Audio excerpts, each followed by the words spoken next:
Hi, I'm Scott Lowe with Actual Tech Media. I'm here today with Srinidhi Varadarajan. He is the CTO of Cloudistics. Thank you for being here today, Dr. V. Hi, Scott. That's easier. Much easier. So we want to talk storage. Storage has really become the bane of a data center's existence almost. CIOs hate it. Storage administrators love it because it keeps them gainfully employed because it's so complex and expensive. But for those reasons, CIOs and other decision makers have started to look at storage as a major problem in the data center. And when we look at even virtualization, that's not any easier when it comes to storage. Right. So let's talk about some of the problems we've seen in traditional storage methods, particularly with virtualization. And let's look at what Cloudistics brings to the table and why it's simpler and a little bit easier to deal with. Absolutely. So if you look at storage and the way storage has been built historically, we used to have direct attached disks, but they never scaled. And there were all sorts of redundancy issues because every server now had to be made redundant. So we moved away from that back in the 80s and did network attached storage, NFS, NAS. And then came storage area networks where you could get block devices, iSCSI, fiber channel. And they became the norm essentially. When virtualization came about, one of the very first problems they went after was how to virtualize storage. And the basic way in which that system works is, you take a bunch of LUNs from SAN storage, you put them into a VMware cluster, you run a file system called VMFS, a distributed file system, and your VMs basically use that for storage. And the VMs have disks, and those disks effectively are VMDK files that reside on this infrastructure. And this has been our storage virtualization stack now for well nigh over a decade. And it's created some challenges. It has created several It challenges. abstracts, but we've got all kinds of things that we have to think. That is correct. With abstraction also comes layers of abstraction, and with layers of abstraction comes complexity and all their concomitant problems. So there are three basic issues we saw with this architecture. The first one is a matter of scale. So if I take a bunch of LUNs and put them in a distributed file system, this VMware cluster that runs on top of it can take 32 nodes at most. So 32 hypervisors to one common shared store. Going beyond 32 is hard.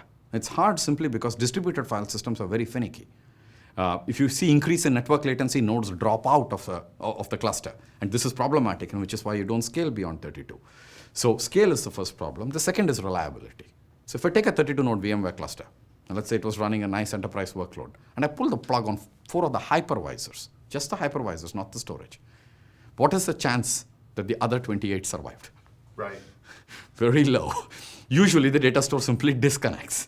It either disconnects without corruption or it disconnects with corruption. Either way, the solution is not a good one. The third problem is one that comes from just the layers of abstraction and the number of translations that happen. So let me take a practical example.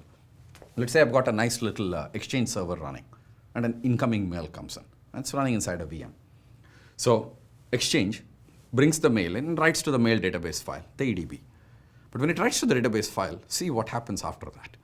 First, within the VM, the guest operating system, in this case likely NTFS, is going to translate the write to a database file to some blocks on disk. So it does that layer of translation. But the disk is not real. The disk is a VMDK file on VMFS. So the moment NTFS writes to the disk, VMFS comes along and says, somebody wrote to my VMDK file. Now let me go get a lock, try to figure out if I have to extend for that write, and after that translate it to figure out which blocks on the SAN device I need to write to. Another layer of translation. And the SAN device itself might be a NetApp, in which case a block is on top of a file. So one more layer of translation. 3 layers of translation. For years, people have said, some of my applications have to be physical. They're sluggish in a virtual environment. Right. It's not the overhead of compute that makes it sluggish. Intel has done a great job over the years in optimizing the hardware cost of virtualization to the point where it's mostly non-existent. But storage is slow. Right, and we've had a lot of latency because of all the translations. Right? Exactly. Multiple layers of translation, and this is what makes it slow. So what did we do that is different over here? So the way we operate, all of our storage is flash, and our storage is block, and it shows up as a pool. So if you take a base system of ours, it has 12 terabytes of usable storage. You can add disks to it and expand it from 12 to 28 tera, or then 56 tera, 84 tera, 112 tera. Once you cross 112 tera, add a second unit, and it federates automatically with the first, and gives you one unified block space. And that unified block space is what we call a flash pool. It is just a pool of blocks. There is no file system, there is nothing else on it, it's just a pool of blocks. Now let me take the same example again of that Exchange application. So the Exchange application, when you create the application, you need to give it a disk typically. So let's say the application, you give it an 8 terabyte disk. And that's going to be where it stores all of its mails. So that 8 terabyte disk, when you create that disk for that application, that space is automatically carved from this pool of blocks. So it's real blocks all the way through.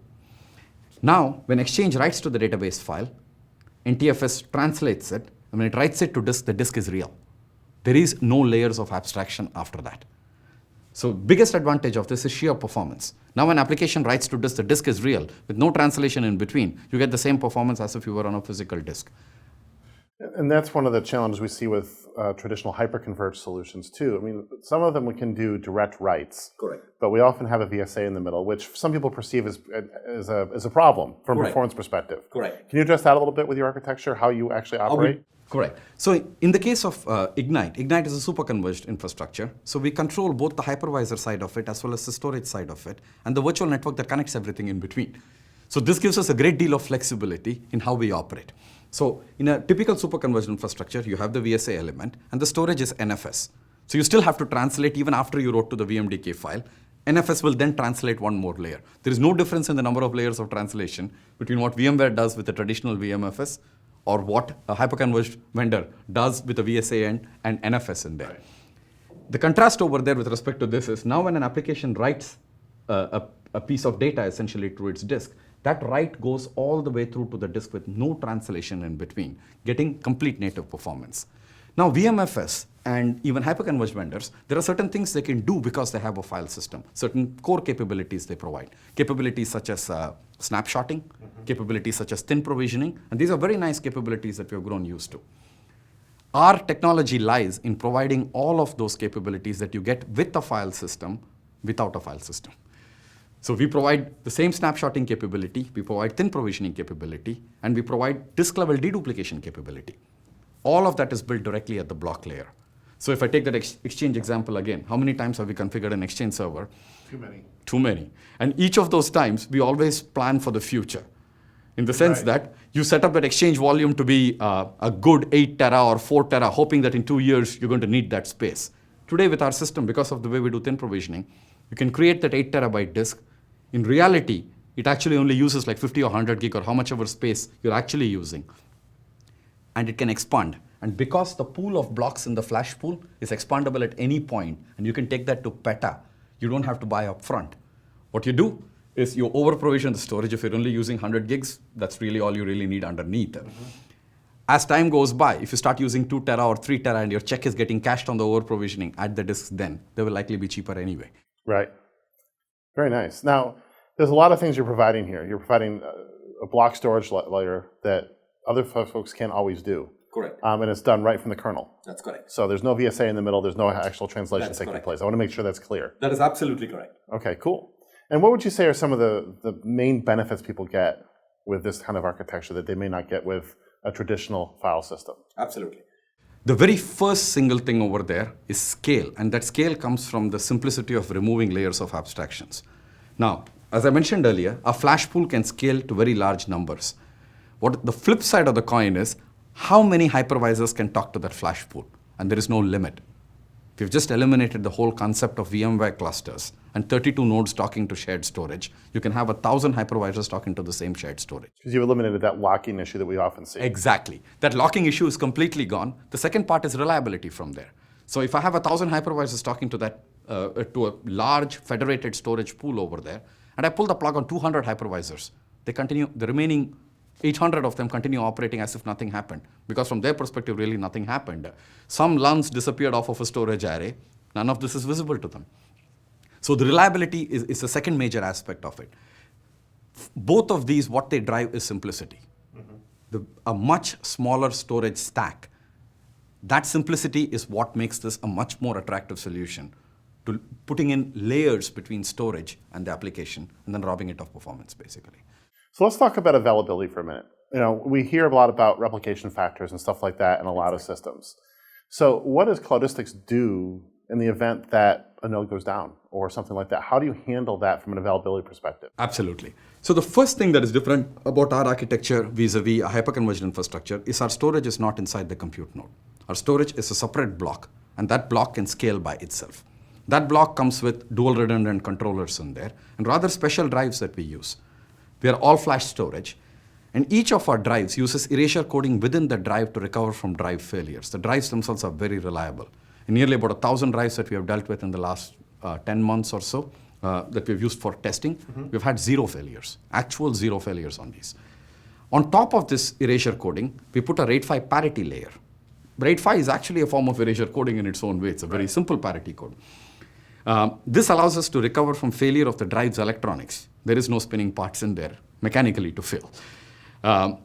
And this is the second layer of redundancy that we built onto it. Now, all of this within the storage block is protected by dual power supplies and dual controllers.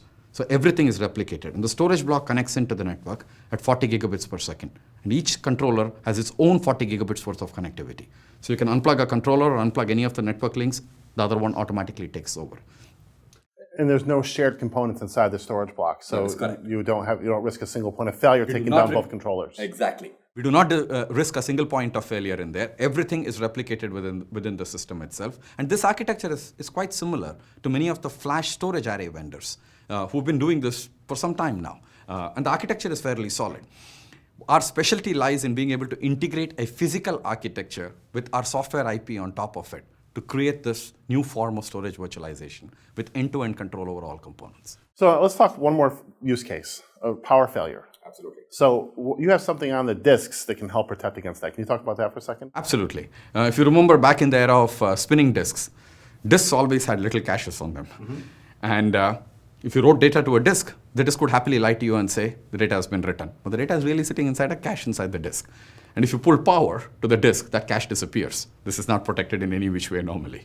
And then you end up with corruption, which is why power loss events were things that you had to be very careful about, and you typically protected with layers of UPS systems in there.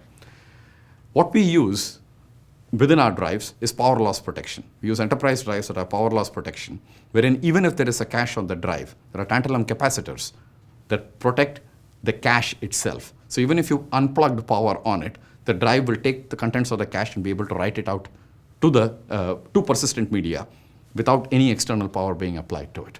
So you can always flush the cache even in the event of a power failure. That's exactly right. All of our caches are flushable even in the event of a complete power failure. No data remains within components. It's always into persistent storage. Srinidhi, thank you for this overview of the storage components in Cloudistics. Thank you very much. And thank you for watching. To learn more about Cloudistics, go to cloudistics.com/demo.